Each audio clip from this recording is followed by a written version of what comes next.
From what Tunde Onakoya has explained, compressed natural gas is a clean burning alternative fuel made by compressing natural gas to less than 1% of its volume at standard atmospheric pressure.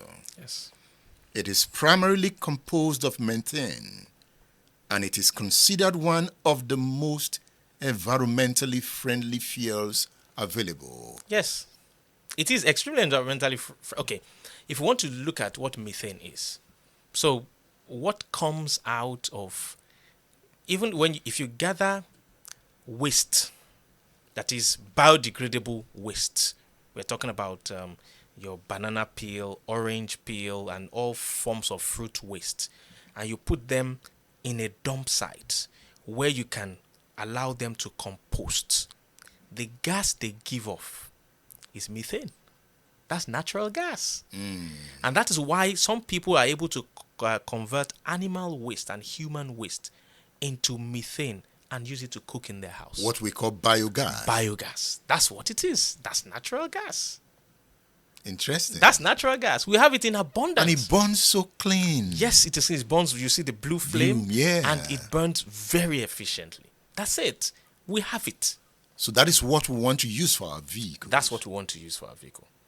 It is now the process now. You know, for you to use it to cook in the house, you just need to get the pipe to flow, the gas will flow, and then you can burn it in the house. But now for automotive application now, you have to compress it so that you can get so much volume in terms of calorific value into that cylinder, so that when the vehicle demands that power, the amount of gas in terms of calories that is dispensed to the engine is sufficient to power a car. So now That's the difference. let's come to the cars. Okay. Are we converting the cars or we are modifying them? We're simply modifying. We're not converting the cars, because the cars will still have the flexibility of running on either petrol or natural gas, whichever one. Either you use CNG or petrol. The two will not mix at any point in time. So once you push that button on it, what you see happen is that it either shuts off the natural gas flow or it shuts off petrol flow, and your vehicle will run on either one of the two. What button are you talking about? Now, there's going to be an actuator in the process of this installation. That's why I tell people that semantics matter a lot in this. Every time people keep saying conversion suggests that probably you want to render the old system useless and install something new on it. No, this system is going to run parallel to the system you have on the vehicle. So you are going to have your petrol tank still remaining where it is with your fuel pump, but you will now have an additional tank that you will put in the boot of the vehicle that will contain this CNG. Its own piping will run the same way your petrol pipe is running, parallel to it, and it will get into the engine bay. It will have its own nozzles, separate from your petrol nozzles, that will be installed on the vehicle. And then it will have its own computer that controls its flow, the same way you have a computer that controls your vehicle. Then it will now have a switch. That is where the intersection is now. There will now be a switch inside the vehicle that allows you to select if you want to use the CNG or you want to use the petrol. But there's also an automatic switchover system that is integrated there, that should you run out of CNG, you won't even know. You just switch automatically to petrol and your vehicle keeps running. Just like that? Just like that. So you will not feel a lag. You will not feel a difference. You will just notice that, oh, this indicator shows that I'm now on petrol, means I must have run out of gas. Of course, you will have seen that your gas gauge is empty. It is seamless and you don't have to stop the vehicle to do that. Now, you've just talked about gas gauge. Yes. Where would that gauge be on the dashboard? You have it on that switch itself.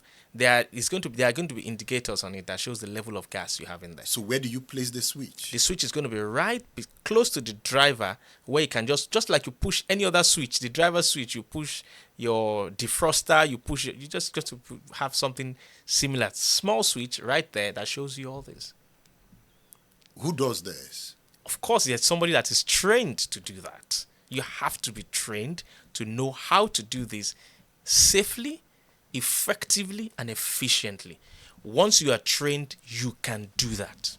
This is a policy of government. It's a policy of government to actually make us run more on natural gas that is cheaper, it's in abundance in Nigeria, and it's environmentally friendly.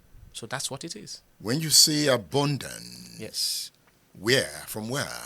From the ground. We have natural gas. We have it from the ground. In fact, in the entire Niger Delta where oil is being prospected, natural gas is being wasted, flared. That's what it is. So the gas flaring. Gas flaring, that's natural gas we're flaring. We're just wasting it, which could be firing up factories, powering vehicles. In fact, I'll tell you, there's a major logistics company in Nigeria that has 90% or more of its trailers running on CNG as we speak, and has been doing that for more than almost a decade now. And they find it cheaper, find it more efficient, and they find out that the engines of those trucks actually lasts longer because there's less pollutants in natural gas than you have in petrol.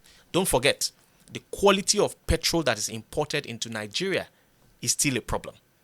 What's wrong with the quality? It's low. I mean, it's very, very low. I'd recall there was a Guardian UK article in the year 2020 that was published wherein a research was done. It was a study, and they realized that the quality of fuel that is imported into Nigeria is worse than the quality of fuel produced at the illegal refineries in the Niger Delta. Fuel that would not be acceptable in any European country, or even African countries at that, are being imported into Nigeria. Why are we accepting the fuel? Because we seem not to care about the standards. You'd recall, in those days growing up, you could choose the quality of fuel you wanted. Super, premium unleaded, you make your choice at the gas station. That's been eliminated over time now. It's just whatever you see in the filling station is what you buy. But in places like Kenya, you have that option. In Ghana, that option is there still, till today. So what is wrong with Nigeria? Nigeria has chosen that anyhowness is how we want to practice and live our lives. It is a principle or doctrine of anyhowness. Whatever comes, we'll take it. Are we improving on it? We haven't. So far, we haven't. In fact, from the 70s to now, we could say when it comes to that policy, we have been retrogressing. Because we used to have that option, now it's no longer there. Things are getting worse? Things have gotten worse in terms of the quality of fuel we have been bringing to Nigeria. And look at it.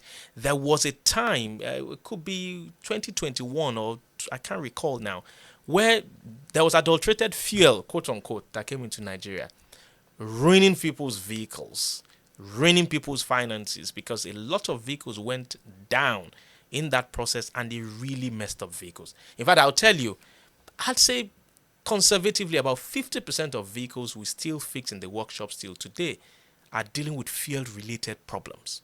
And a lot of mechanics will confirm that to you. So what are mechanics like you doing to raise the alarm? We have consistently raised alarms. We have written about it. We have spoken about it in forums like this.